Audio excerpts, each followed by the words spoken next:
Hello and welcome another edition of Coach's Corner, and I am really excited today. By the way, our new sponsor with regard to Coach's Corner is Crevive Supplements, and I really encourage you to take a really deep look into these NSF certified supplements. Really great for the young athletes or the older athletes that are looking for competitive edge. Go ahead and there'll be a link down below in the description. Today, we're going to be talking college baseball within the Western Athletic Conference, a team that has become very prominent nationally with regard to regionals and even a College World Series appearances. Coach Rick McCarty at Abilene Christian University. And Rick, thank you so much. I know a busy time of year, but I really appreciate you taking some time today. Yeah, Walter, thanks for having me. Looking forward to having a good conversation this morning.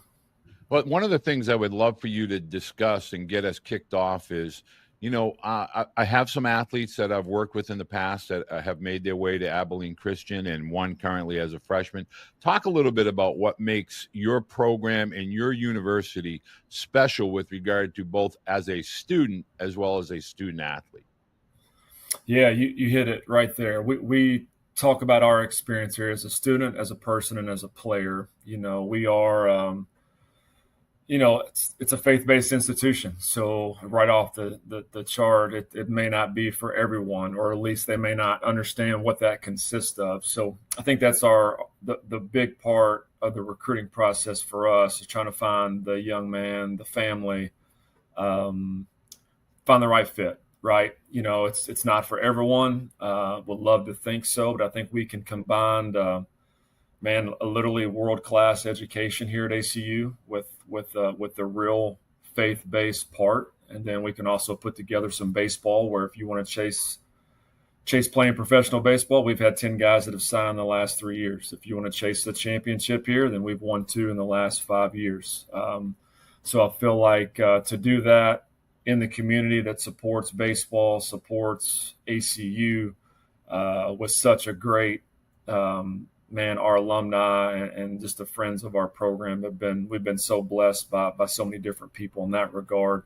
I'm sitting in a brand new $19 million stadium complex here, which I would have never fathomed 7 years ago that this would be my office now. So we're super thankful, and we want to run it. That was my goal when I got hired here, Walter, was to create hopefully the best baseball program that's faith-based in the country. DBU I'd put up there. There's Oral Roberts, Grand Canyon, Cal Baptist, Liberty, some of those other like-minded private institutions that want to do the whole person thing too. So I think we've certainly climbed the ladder a little bit. We're not at the top year in the year in Omaha right now where we want to be, but certainly trending in the right direction. So I want to kind of talk a little bit about that. I remember when I was speaking with Scotty Jackson while I was at Liberty, and a lot of people kind of want to brush this off, but I think it's something that we as an industry or business with regard to baseball and athletics, the faith-based programs across the country. It's something that is simply a part of the experience. It's not something that is 24/7, 365 with regard to, it's a part of the college experience in whatever capacity your athletes would like to engage in that. Just talk a little bit, when you're recruiting, is that a topic that comes up from the parents or the athlete's perspective with you, or do you broach that subject and get ahead of it when you begin your recruiting? Absolutely. No, it's such an important piece of our program. We wouldn't be doing our job if we didn't bring it up early in the process. So I think that's usually part, when we identify a student athlete, depending on who the first point of contact may be, my first phone call with them, we're going to talk about all of that, the culture, how it fits, how we marry baseball, the spiritual component to our program, the spiritual component to ACU. We think better people make better players. So if we are constantly pouring into young men and they're becoming a little bit more disciplined, a little bit more self-aware, if they're learning to lead themselves in order to lead other people, then the baseball part will absolutely start to follow the lead in that regard. So yeah, we talk about that right out of the chute. And again, there are some players, families that are seeking that. And when we get those families within our program, they usually really thrive. I would have been one that probably wasn't seeking that back at age 18. But now, as I've been around the right people and some really good mentors that have poured into me, I'm hoping I can be the same vessel that they were for me at a young age. So I think my job as a head coach here is to meet our players where they are. We use a scale of 1 to 10 quite often in our program. Like 10 would be if you and your sons were here on a visit and we're getting to the part of, interest level in terms of growing spiritually and where maybe the religious background is with your family growing up. 10 would be, hey, all day, every day, anytime a church door is open, I'm there. 1 would be, dude, I don't even know where the nearest church is. So like we get guys all on that scale, and I love it. We may have a 3, and as long as they're open to the dialogue when they get here, that's great, because that's our window of opportunity. And then if there's a guy that tells me that, Coach, I'm pretty strong in my faith, I'm growing, I like it, I'm looking for this, I'm seeking this out, then I think it's my job to help him learn to hopefully disciple other people, pour into some other players, if that's what he feels comfortable doing. So, no, I love that part of my job. We have a chapel here every week. We always use baseball again during that chapel time. Full disclosure, I mean, I think there's so many points. Scripture and application is usually kind of how I like to work and connect those 3 together. But man, there's a ton in the Bible about being an elite teammate. There's a ton in the Bible about being an elite worker, about how to apply those skills, which just cross over into anything and everything we do in life. So, I love that part. I think that's a huge building block. It's great to see young men that come in with not a very strong spiritual background grow. Man, it's great to see young men that come in that are already pretty strong in their faith, and to watch them just take off. So all while playing good baseball, right? Honestly, I think it helps you, when you talk about humility, which is in the Bible 67 times, like, dude, is there a more humbling sport than what we play, what we coach? And Amen. Now, if you haven't been, you're going to be. So we love it. Those that have been humbled or those that will be humbled, they are both participants in the great sport of baseball. Talking about right. baseball, and I would love for you to kind of, we hear so much negativity with regard to the NCAA at the Division I level with all the changes and so forth. But really, we're just returning to where the sport of baseball was, I guess we could say pre-COVID, with regard to roster sizes and so forth. Talk a little bit about recruiting at Abilene Christian with regard to the role of the high school athlete. Is that still a prominent part of each of your recruiting classes? Yeah, it absolutely is. So this is year 23 for me coaching. Man, I think I came in at a really good time, because there was some, Mike Kennison was the first man I worked for at Delta State, who I think is one of the best to ever do it. He did it the right way, extremely intense, extremely disciplined, but extreme love, like poured into guys in a lot of different ways. So he did the same for me as a young coach. So I've got some of that old school, if you will, in me, but I'm also not just closed-minded. I like new. I like adaptability. We have to in our world these days. Young people have to learn to adjust too. So I'm thankful I'm not 25 years older and on my way out. I'm in a pretty good space where I think I'm fairly growth-minded and able to adapt when we need to. So that's what this requires right now. You mentioned COVID. Like, we won a championship in 2021 following that. I thought we handled that whole post-COVID stuff very well as a team, which led to a championship. I think now, as a coaching staff, we're trying to pivot and get out in front. So while holding our values, but I think, we absolutely value the high school student athlete. We've started a freshman here at ACU the last 6 years. So one of my favorite pictures from last year, we had a freshman catcher, Brady Gray, a freshman closer, Brady Coe, and then a kid named Braden Regala who started in center field last year. They were all true freshmen for us. So our first game against the University of Illinois, 10th inning, we've got 3 freshmen up the middle, which is it's awesome in one way and terrifying in another way, as a coach. But we found a way to win it. And the cool part, Walter, is our game 57, which was the WAC championship game to go to regional. We're in the 8th inning, and those 3 guys are playing in that same role, same spot. So you would like to think that's going to be a really positive return on investment, we hope, long term. But I've got a picture of that, that we share quite often in terms of having the opportunity to develop in the cage, in the weight room, spiritually, but also while playing is a critical path to it. So we're going to continue to find the most physical, the best skill set that we can in the high school ranks. We usually use the words here, like if we don't feel like they're going to impact our roster in year 1, we usually don't move on them from a scholarship standpoint. I think that's the word, because we don't want to bring a guy in that's not going to be able to play. I think those have dwindled. The days of bringing in a younger player, allowing him to develop off the field for a year or 2, that window is probably closing. The ones that you bring in now, they need to be ready to help in some capacity. It doesn't need to be your Friday night starter. They just need to be able to impact somehow. Well, one of the things I want to play off of that, or kind of ask off of that, that's not necessarily a negative.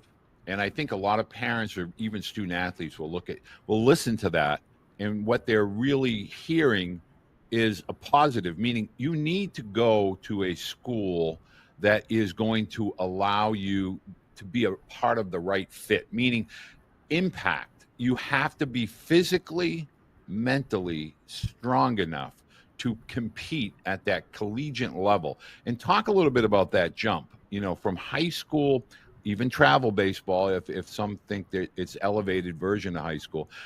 The difference between the ages of 17 and 18 and into college athletics it's just monumental. It's a huge, huge leap. Talk a little bit about some of the preparation that high school athletes would benefit from with regard to truly preparing to be an impact player at the earlier years, freshman, sophomore years in college. Yeah, there's so many different paths, right, to get to where we want to go. I think I would encourage parents to chase experiences, do different things, play different sports. That's probably a whole other conversation. But I think the one thing the one thing a high school kid has to be ready to do when he gets here, they have to be able to be physical. It's pound for pound. That doesn't mean they all have to weigh 205 pounds. They just need to be physically strong, because there's an endurance factor, there's a power factor. We personally here like power, so like power hitters, we like power pitchers. That doesn't mean everyone on our roster is built like that, but that's what we value, so that's what we try to recruit. There may be some other programs that value speed more than power, or pitchability, command over arm strength. So we're always trying to mesh those the best we can. You don't want just a team full of big dudes that can't defend. You want to be a well-rounded roster. But I think the more mature, the kids that can manage their time, the kids that like to work, that's where I think the facility is a good thing. So kids that train in a facility, that come to a program that values training and strength, they're usually comfortable, because what I've learned, kids like to do what they're good at. We all do. We all like to operate in our systems of strength. So if a kid's strength is his skill set and he's never really been challenged in the weight room, when they get in the weight room here, they're really uncomfortable. And it's a long learning curve versus the guys that have grown up. That's why we like football players. They're comfortable in the weight room.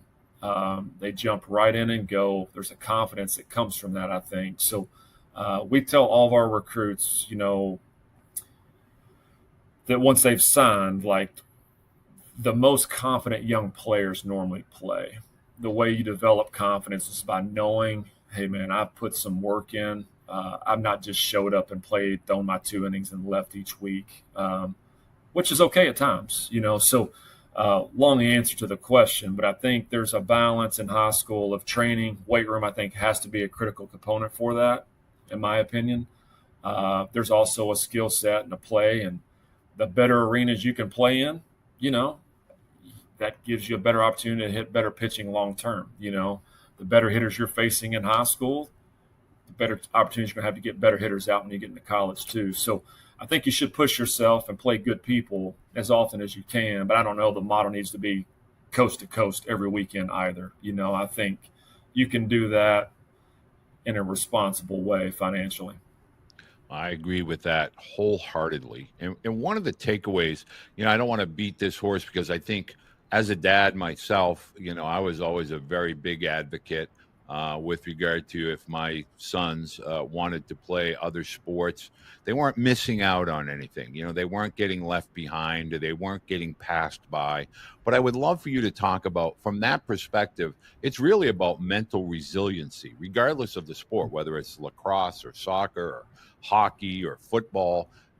Multiple sports put different types of stresses mentally and physically on younger student athletes. And the number one thing about college athletics, especially at the Division I level, is resiliency mentally, being able to flush yesterday, good or bad, and being ready to be completely competitive today. Can you talk about that mental component with regard to the younger athletes competing against, in some cases, significantly older athletes that might be 23 or 24 in some cases?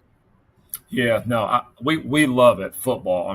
We're in Texas, so like everyone in football, everybody in Texas wants to play football. I know the Northeast. There's lacrosse and there's hockey and there's other sports that I think do exactly what you're saying. There's a physicality in football that I tell my sons playing, right? Like when you don't show up in football, you get put in the ground.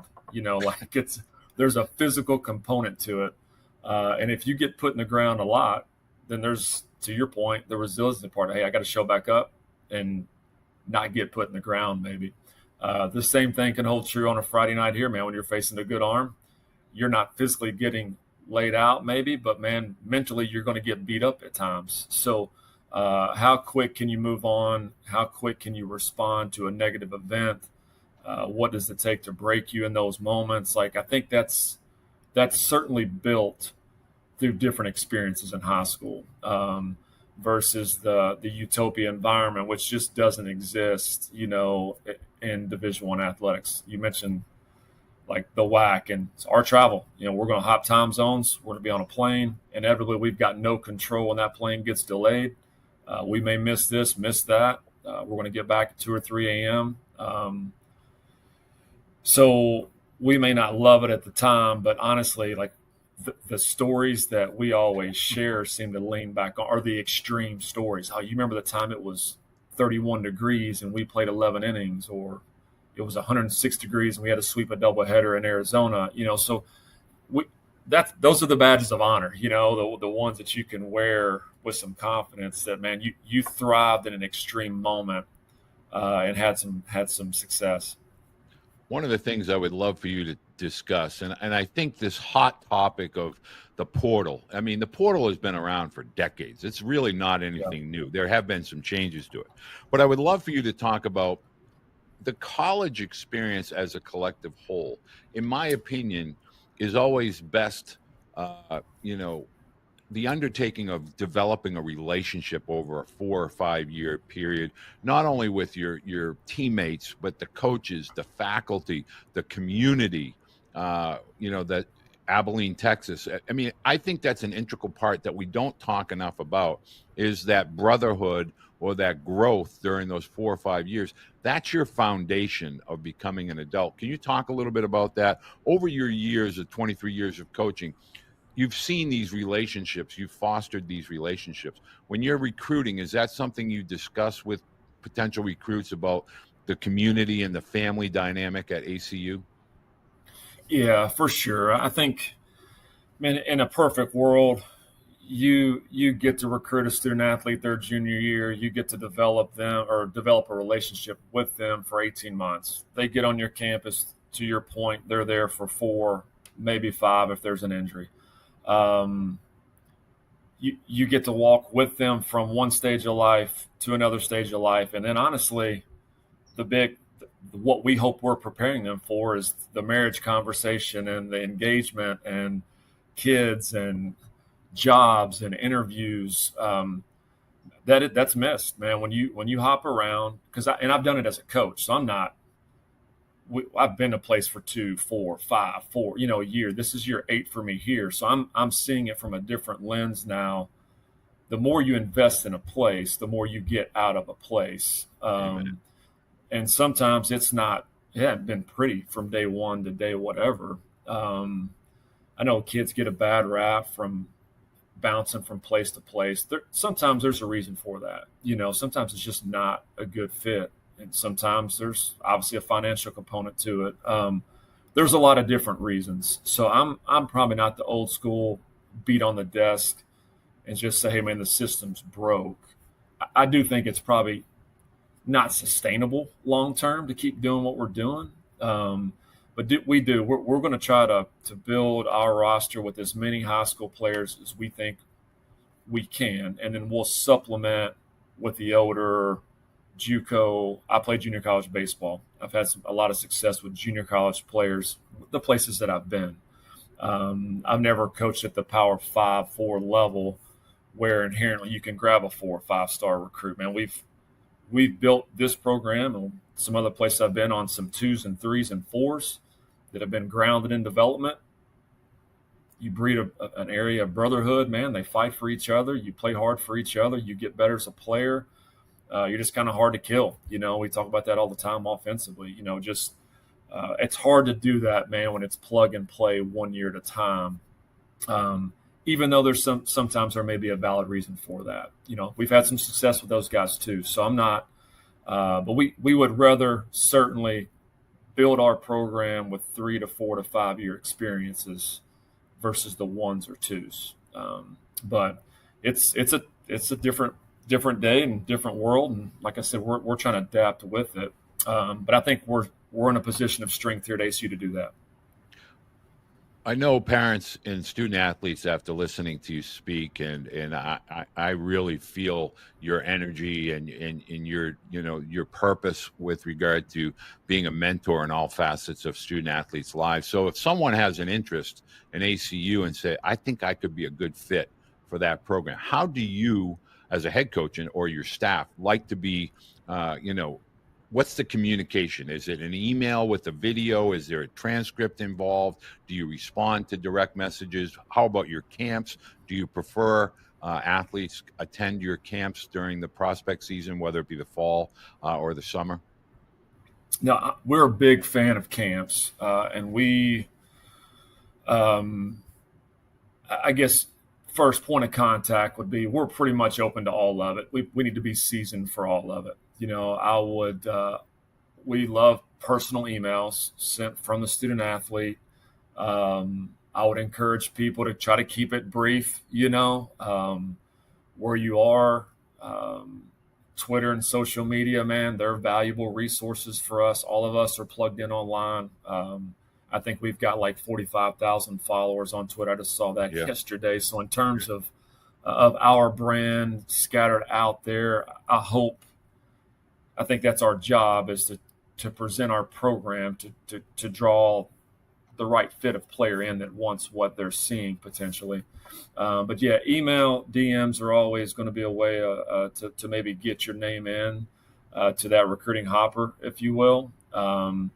Having people reach out on your behalf is always gold, because if someone's going to take some time out of their day, depending on who they are and what their title is, that carries some weight for us. We still value the high school coach probably more than most. Amen. We will not bring a student athlete on campus if we haven't spoken to their high school coach. We love calling football coach, whenever it's possible. It's not always possible, but we're going to certainly try to do our due diligence to make sure they're a right fit, because again, we'd rather have those difficult conversations early than a difficult conversation at the end when we realize, man, this probably isn't going the way we both expected it to. So now I think reach out to us via email, via social media. We do try to have a camp each month, and it's for this reason, to if someone does reach out from out of region, hey man, we've probably got 3 opportunities, because we're not always going to make a flight to California to see one kid throw if it's not at a bigger event. So we may ask them to do the legwork with that if they've got a real interest here. And now we're pretty brutally honest with them too. If he's a 2026 catcher and we don't need a 2026 catcher, high school, we'll try to tell them, hey man, it's probably in your best interest to not invest that time to come here.